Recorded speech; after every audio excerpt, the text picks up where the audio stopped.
Welcome back. So obviously no flying with us with the freezing rain and the weather conditions. It gives us time to tackle a couple other projects, and the one I'm going to show you today is to fill in the control ends. So we'll fill in the horizontal stab in the elevators and the rudder, as well as the vertical stab. You've probably seen this on several RVs before, where the empennage is nicely finished, as well as the ailerons and the flaps.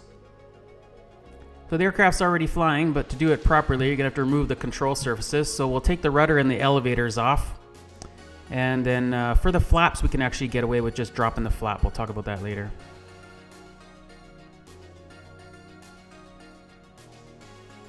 Best way to remove the control surfaces is to get yourself a couple of these 3/8" ratcheting wrenches.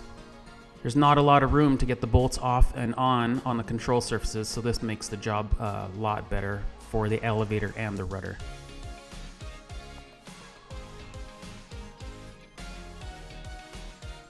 And once the rudder's out of the way, we'll just grab some MEK on a rag and clean off all the primer that was in there before. And then I use this 3/4" thickness foam from Aircraft Spruce.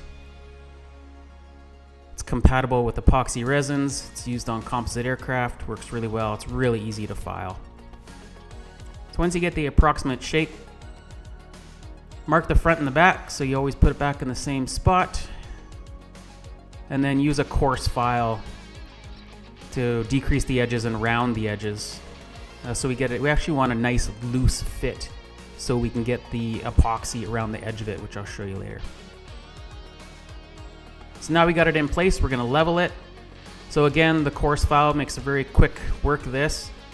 Level it with the aluminum, but then you actually want to recess it a little bit. So I'll make that a little bit more clear later on in the video, but you don't want it to be perfectly level. You want to recess so we get a little layer of epoxy on the top of it. And you can see the gap around the edge, so we can get a nice bead of epoxy in there.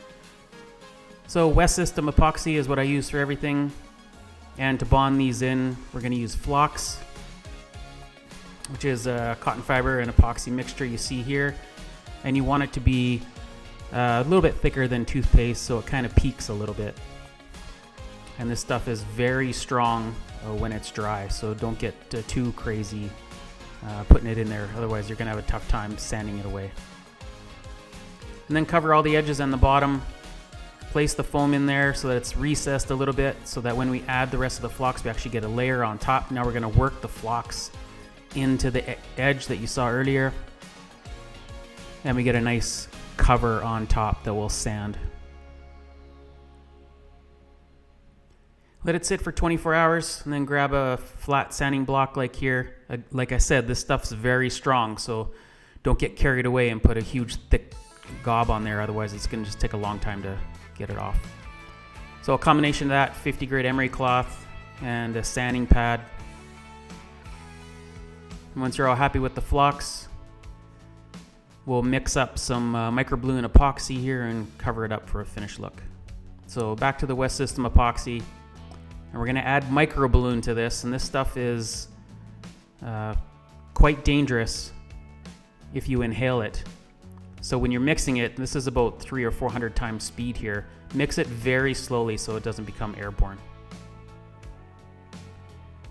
And that's about a toothpaste thickness. Cover it all up, and then let that dry another 24 hours and then sand it down.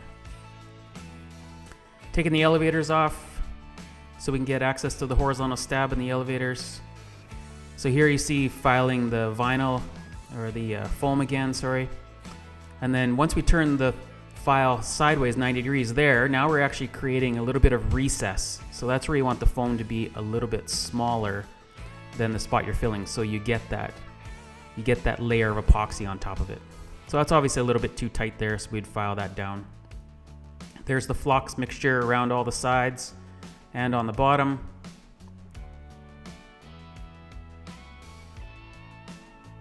And the foam in place. And then work that phlox mixture into that edge there, so you get a nice strong cure. Flat sanding block, emery cloth. Once you're happy, cover it in microballoon, sand it again. I give everything a shot of primer at the end so I can see any little imperfections. But this is as far as I'm going to take mine to the painter, and the final work and all the little tiny filling of small imperfections will be done at the painter. Now here I took the aileron off on the right hand side. Turns out you don't actually have to do this.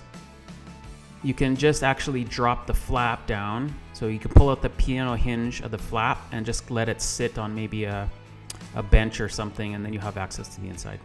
So I wanted to show you the elevator. This is the one that I actually recommend that everybody fills, because there is a risk of stuff getting stuck in there, and I have heard stories of empennage fairings getting stuck in there. So same foam, we'll work around the bell crank there, just carving a little recess. I wanted to show you this one because it's a little bit different, because we don't have a rib on the front, so we're going to have to add a little bit more of the phlox mixture. So carving it down level with the aluminum skin, but then remember, recess it a little bit so that you have room to put a layer of that phlox mixture at the end. And here you see me just creating that little extra gap where the phlox will sit. And you want that gap all the way around to make sure you get a nice strong bond with the phlox.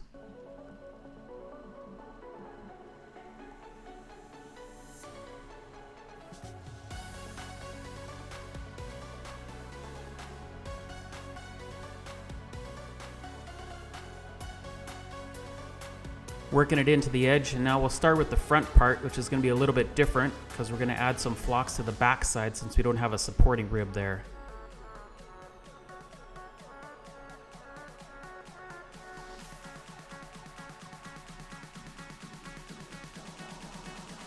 So for the front, same method.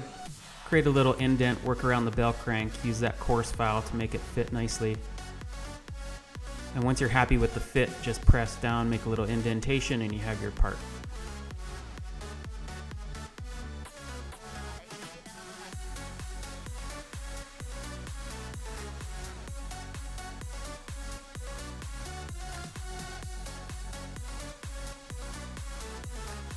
It files very quickly, so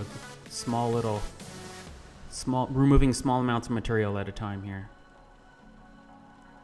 So once we got it fit in there,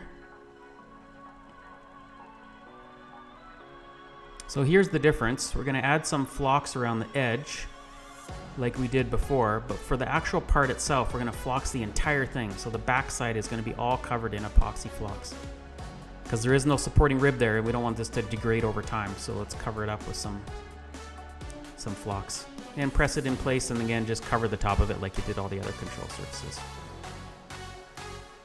And we're going to do the same thing here. Sand and file it. Clean up that phlox as much as you can because it dries very hard. Now here's the inside of the elevator, just coating, or just rather sanding the micro balloon. And now this is the one where you actually need like a 3/4 inch thickness of foam. And I always give it a shot of primer at the end so I can see any little imperfections before I send it off to the painter. So that's what it should look like when it's all done. Hope you guys enjoyed the video. Like, subscribe, build yourself something, take it for a rip. See you on the next one.